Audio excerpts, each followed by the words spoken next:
Polda Metro Jaya mengisyaratkan mulai membidik tersangka untuk kasus kematian Mirna. Polisi juga sudah mengantongi 4 alat bukti yang akan digunakan untuk menetapkan tersangka. Polda Metro Jaya telah membidik tersangka untuk kasus kematian Mirna. Polisi bahkan memberi pesan terbuka kepada tersangka agar kooperatif dan mengakui kesalahannya sehingga bisa meringankan saat penuntutan nantinya di pengadilan. Siapapun yang melakukan ini, yang jelas ya, kami sudah mendapatkan data awal dari laboratorium forensik bahwa sianida itu ada di kopi. Siapapun melakukan, lebih baik kooperatif dan itu akan jauh meringankan daripada berbelit-belit. Dan nanti akan menjadi rekomendasi kami kepada jaksa penuntut umum bahwa tersangka dari awal berbelit-belit keterangannya, ya, menyembunyikan sesuatu. Lebih baik terbuka, khilaf dan sebagainya, mengakui. Kalau tidak, kami punya cara untuk mengungkap kasus ini. Itu. Polda Metro Jaya juga telah mengantongi 4 alat bukti yang digunakan pada penetapan tersangka di kasus Mirna Salihin yang diduga tewas karena diracun. Namun tersangka belum diumumkan karena harus menunggu gelar perkara. Nah, nanti kalau kami meningkatkan status siapapun menjadi tersangka dan tersangka deny, ya, menolak atau menyangkal, kami tidak masalah. Tapi sudah kami kunci dengan 4 alat bukti yang lain. Nah, 4 alat bukti itu sedang dikerjakan. Keterangan ahli ini adalah alat bukti keterangan ahli ini krusial. Kenapa krusial? Karena petunjuk-petunjuk yang kami miliki, barang bukti yang kami miliki adalah barang bukti mati. Kopi itu kan barang bukti mati, TKP barang bukti mati. Nah, supaya hidup, ya, kemudian dia harus dibicara, maka yang membuat itu bicara adalah ahli. Nah, ahli sudah kami periksa 2. Namun berita acaranya belum keluar. Dari kemarin kami sudah sampaikan, mohon bersabar. Tadi malam saya sudah bicara langsung dengan Kapus Lafor, sudah bicara dengan ahli laboratorium psikologi forensik yang memeriksa. Beliau meyakinkan hari Senin akan keluar. Gelar perkara diperlukan untuk menentukan pasal yang akan disangkakan terhadap pelaku, sekaligus mengungkap terjadinya tindak pidana secara tuntas sebelum diajukan ke penuntut umum. Sementara itu, di kasus Mirna, polisi telah memeriksa sejumlah saksi yang berasal dari keluarga dan teman Mirna. Polisi juga telah melakukan olah tempat kejadian perkara untuk mengusut penyebab meninggalnya Mirna. Tim Liputan Berita 1.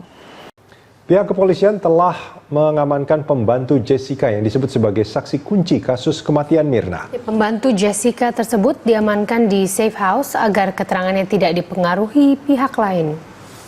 Orang tuanya menjemput, katanya, ya kalau gitu mau tinggal di mana, kita siapkan rumah aman buat yang bersangkutan atau tempat tinggal sementara. Bagaimana bekerja? Ya boleh dianggap bekerja di situ sebagai pembantu, tapi kegiatannya menunggu. Karena kenapa? Kalau dia pulang ke kampung, ini kan lagi proses pemeriksaan nih, bolak-balik dicari, nanti kan lama. Kampungnya jauh kalau nggak salah di Indramayu kalau nggak salah. Jadi yang bersangkutan bersedia. Orang tuanya mengetahui. Sementara kenapa? Karena yang bersangkutan khawatir keterangannya berubah nantinya, atau karena terpengaruh atau apa. Karena itu kan keterangannya cukup signifikan bagi kami, begitu. Presiden Joko Widodo rencananya akan menyaksikan laga final Piala Jenderal Sudirman di Stadion Gelora Bung Karno, Jakarta. Namun Presiden pagi tadi menikmati minggu pagi dengan berjalan-jalan di kota Solo, Jawa Tengah. Presiden Jokowi asyik menikmati salah satu hasil kebijakannya saat menjabat sebagai Wali Kota Surakarta, yaitu Car Free Day di Jalan Slamet Riyadi, Kota Solo. Car Free Day di jalan utama ini menjadi salah satu program unggulan saat Jokowi menjabat sebagai Wali Kota Surakarta. Presiden Jokowi berjalan kaki dari Gendengan hingga Bundaran Geladak atau sejauh kurang lebih 3 km. Di beberapa titik Presiden Jokowi berhenti untuk menyapa warga yang beraktivitas di Car Free Day. Meski tetap dengan pengamanan ketat, Presiden Jokowi tetap dapat berinteraksi dengan warga.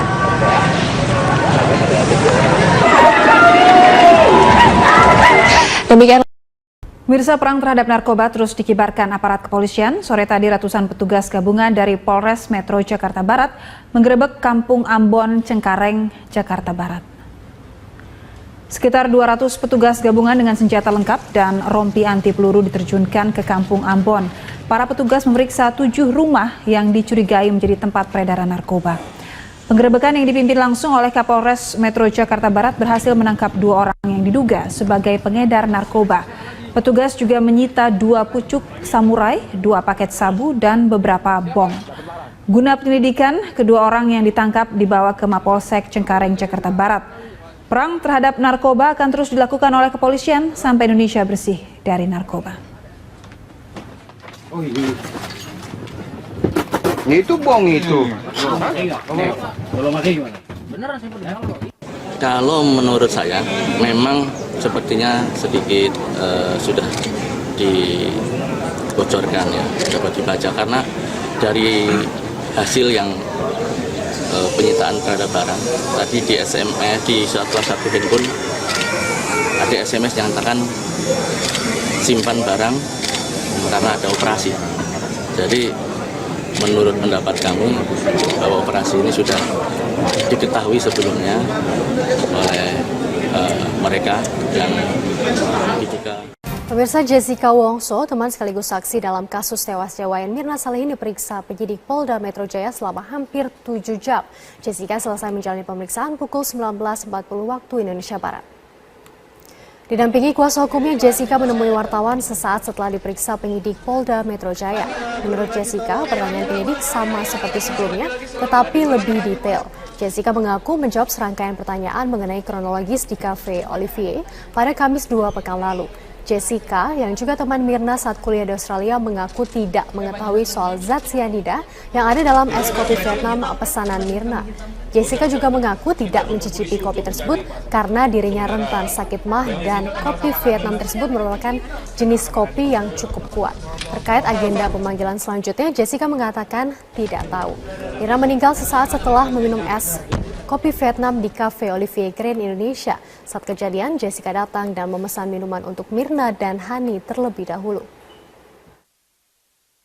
Itu cuma menyebut tentang BAP yang kemarin ya. Tidak ada pertanyaan baru. Kayak yang lebih detail aja gitu. Yang disempurnakan pertanyaan poinnya apa itu? Seperti yang di BAP aja ya kronologinya. Memang kronologinya seperti apa sih? Kenapa? Kronologinya masih sama seperti yang biasa-biasa. Ada ditanya soal celana mungkin? Tidak. Tapi soal yang celana dibuang itu kamu emang... Oh, saya tidak bisa komen itu. Kalau polisi tidak tanya, saya tidak bisa.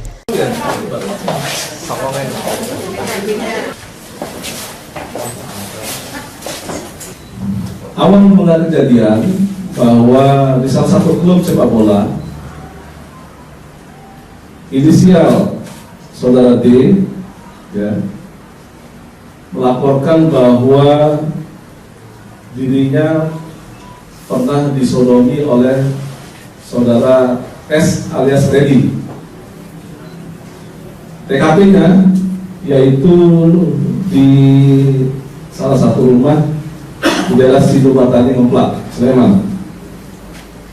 Modus operandi atau cara yang bersangkutan tersangka ini melakukan suatu tindak pidana tersebut adalah dengan pendekatan tentunya, kemudian memanggil calon korban tersebut ke rumahnya, dan setelah akrab yang bersangkutan tersangka ini seperti di depan rekan adalah menyiapkan minuman yang dioplos antara minuman berenergi, salah satu minuman berenergi, kemudian minuman keras,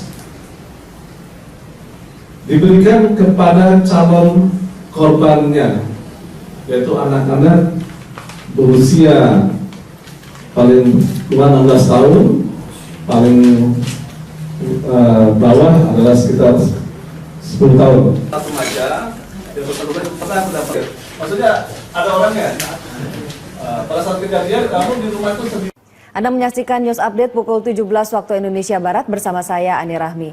Gubernur DKI Jakarta Basuki Cahayapurnama geram dengan oknum PNS senior yang membuli PNS junior di Pemprov DKI Jakarta. Kasus bullying ini didengar Ahok melalui laporan adanya PNS senior yang melarang PNS junior untuk menggunakan bus jemputan. Bukan dihilangin, nah. Sekarang kita tanya sama PNS ya. Ini namanya ngelunjak, saya ulang. Ini namanya betul-betul ngelunjak. Kita kasih bus, pagi-pagi datang. Tanya sama PNS muda, bisa naik nggak? Dibully loh di dalam bus. sama yang udah duduk, merasa kursi punya dia. Jadi kalau PNS muda dibully, ini pertama. Terus kedua, ada iuran bulanan lagi, 75.000 sampai 100.000. Brengsek kan luar biasa nih, ada iuran bulanan. Yang menarik iuran siapa Pak? Iya, saya ada grupnya, ada kayak gengnya nih. Udah kayak ada gengnya, kayak membership. Yang muda-muda nggak bisa naik, dibully karena ini punya si A, si B kursinya. Terus kalau ada yang penumpang biasa, numpang naik boleh nggak? Boleh, dipungutin duit. Ya saya kan taruh mata-mata banyak. Pak, itu iurannya buat sopir. PNS, sopir gaji kok, makanya ini ada permainan. Terus tarik lagi dari penumpang, nah, itu udah dosanya. Dosa apa lagi? Pemirsa, penyidikan kasus dugaan korupsi pendirian Bank Banten terus dilakukan oleh KPK. Dan untuk kedua kalinya Gubernur Banten Rano Karno diperiksa sebagai saksi dalam kasus itu. Kita akan mengetahui bagaimana perkembangan terkini dari KPK bersama reporter Yul Yanawan dan juru kamera Bobby Tobing langsung dari gedung KPK Jakarta.